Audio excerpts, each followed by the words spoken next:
Bonjour.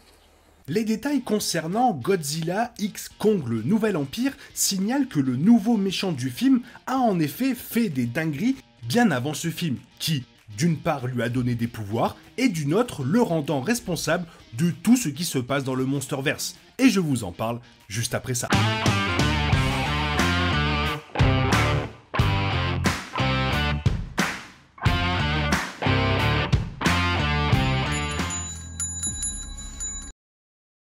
La bande-annonce de la suite de Godzilla vs Kong donne un aperçu d'un nouveau titan. À première vue, cette créature mystérieuse fait partie de l'espèce de Kong. Avec Kong étant le seul singe titan sur Skull Island, on supposait que les autres étaient morts depuis longtemps. Cependant, la confirmation que la Terre creuse est la maison d'origine de Kong a ouvert la porte à la découverte d'autres personnages de son espèce. Et il semble qu'au moins un se cache en effet là-bas quelque part. L'introduction imminente du méchant devrait contribuer à élargir le mythe du Monsterverse et l'histoire des deux titans. Quant à savoir quel est son lien avec tout cela, il est possible qu'il soit la véritable raison de la rivalité de Godzilla avec les Kong. En fait, une théorie indique qu'il est responsable de tout. La bande-annonce fait allusion à un lien massif entre Godzilla et le méchant. Qui qu'il soit, il a les yeux bleus brillants. Parce que les yeux de Kong ne brillent pas, il est évident que cette caractéristique n'est pas associée à cette espèce. Pour le genre de Godzilla, c'est tout à fait naturel, étant donné qu'une puissante forme d'énergie coule dans ses veines. À en juger par les yeux du nouveau méchant, lui aussi peut avoir accès à ce pouvoir. Après tout, la couleur correspond à celle de l'énergie atomique que Godzilla utilise. Godzilla vs Kong a confirmé que les Kong partageaient un lien, au moins à un certain niveau. Le film a confirmé que leur temple sur la Terre creuse abritait un point d'accès où ils pouvaient recharger des haches fabriquées à partir des nageoires dorsales de Godzilla. Mais même si ce n'était un secret pour personne qui ne pouvait exploiter le pouvoir que par des armes, avant la bande-annonce, rien n'indiquait que l'espèce de Kong pouvait contrôler l'énergie d'une autre manière. Ce que cela indique, c'est que le singe doit avoir trouvé un moyen d'absorber le pouvoir de Godzilla dans son propre corps. Le méchant possédant ne serait-ce qu'une fraction du pouvoir de Godzilla pose la question de savoir comment il pourrait réussir un exploit aussi remarquable. Comme indiqué un peu plus tôt, les Kong avaient accès à l'énergie via le temple, mais cela n'explique pas à lui seul comment le méchant singe aurait pu l'absorber. S'ils étaient capables de drainer de l'énergie dans leur corps, ils n'auraient pas eu besoin des haches. Pour cette raison, il est probable que le Monsterverse ait une explication différente pour l'acquisition apparente de l'énergie de Godzilla pour le méchant singe. Une réponse possible à ce mystère est que la créature a consommé, donc mangé, des membres de l'espèce de Godzilla. Cette idée est conforme à ce qui est montré dans la bande-annonce. Des os de titan entourent le trône du siège du monstre. Curieusement, certains d'entre eux appartiennent à l'espèce de Godzilla. L'implication directe ici est que le méchant a tué certains des ancêtres de Godzilla. Il se pourrait qu'en mangeant la viande des os d'autres Godzilla, le monstre ait pu absorber leur énergie atomique. S'il devait être révélé que le méchant a dévoré les corps des ancêtres de Godzilla, cela permettrait de mieux comprendre la guerre des titans et pourquoi cela s'est réellement produit.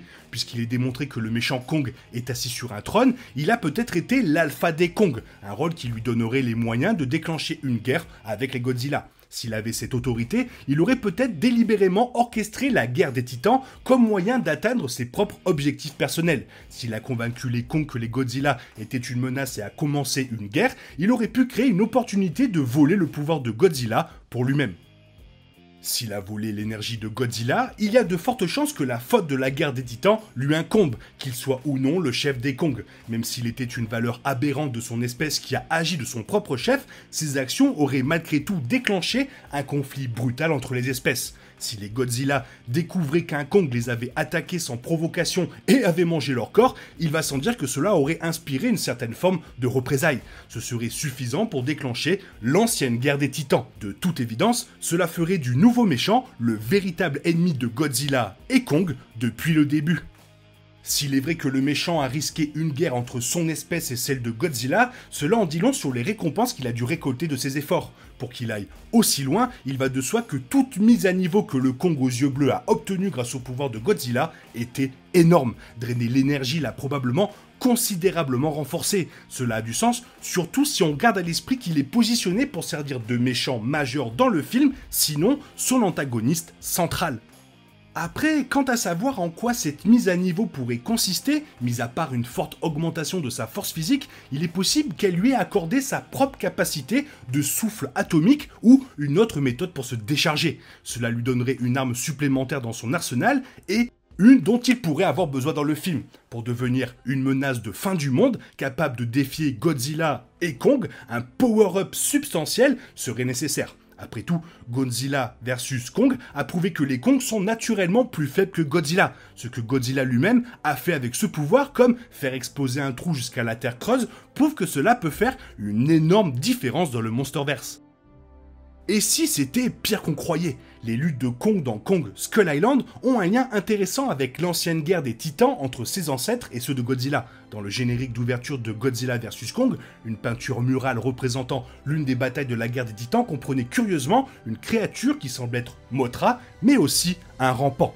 Cela prouve que la guerre des titans était plus qu'un simple conflit entre deux espèces du Monsterverse. D'autres titans se sont apparemment impliqués, bien qu'on ne le sache pas exactement de quel côté ils se trouvaient. La relation symbiotique de Mothra avec Godzilla indique qu'elle est l'une de ses alliés. Quant aux rampants, leur ancienne rivalité avec les Kong fait qu'il est difficile d'imaginer qu'ils travailleraient ensemble. Étant donné que les rampants ont jusqu'à présent été utilisés comme machines à tuer destructrices, il est possible qu'ils n'aident pas Godzilla non plus. Étant donné que le film devrait explorer la guerre des titans et une menace de fin du monde, il serait logique que les deux soient liés de manière narrative. Une façon de le faire est de faire du méchant du film le véritable instigateur de la guerre des titans qui a poussé les deux espèces à se battre en premier lieu, comme dit plus tôt, et il est possible que ce Kong était allié avec les rampants. Les rampants étant du même côté que le méchant auraient des implications énormes pour l'histoire de Kong. Les Kong sont venus à Skull Island au lendemain de la guerre des titans. Puisque les rampants ont attaqué les Kong depuis le point d'entrée de la Terre creuse sur l'île, on peut supposer qu'ils ont soit suivi les Kong à la surface, soit simplement fui dans la même direction. Si leur raison d'être là est la première, il se peut qu'ils aient été envoyés pour éliminer les Kong en retraite par le mystérieux titan. Si le Monsterverse confirme cette théorie, cela rendrait le monstre responsable des plus grandes tragédies qui ont frappé l'espèce de Kong. À son tour, cette révélation signifierait que le nouveau titan a toujours été le méchant ultime du roi de Skull Island. S'il commençait la guerre des titans, il serait responsable de toutes les pertes subies par les Kong en combattant les ancêtres de Godzilla dans le monde caché de la Terre creuse. Cette découverte qu'il a envoyé les rampants à Skull Island contribuera encore plus à son image sinistre. En incorporant ces éléments dans la trame de fond de la guerre des titans, le Monsterverse a un moyen simple de faire de la prochaine bataille des titans une bataille personnelle pour Godzilla et Kong.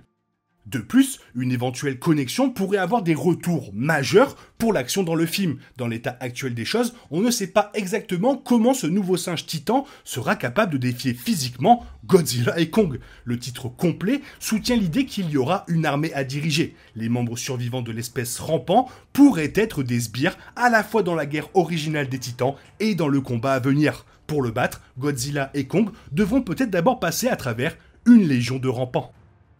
Bref, si tout se passe bien et s'ils ont fait les choses correctement, on va avoir un méchant quasi légendaire. Toi, qu'est-ce que t'en penses? Fais-moi part de ton avis dans la zone commentaire, sinon il est temps pour toi de reprendre le cours normal de ta vie, et on se retrouve demain pour une nouvelle vidéo. Bisous bisous, bye bye.